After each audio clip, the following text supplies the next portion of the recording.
अलक्ष लक्ष लक्ष पाप लक्ष सार सायुधं ततस्तु जीव जंतु तंतु भुक्ति मुक्तिदायकम्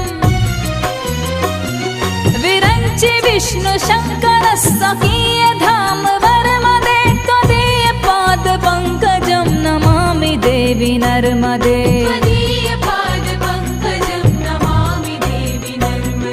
नमामि देवी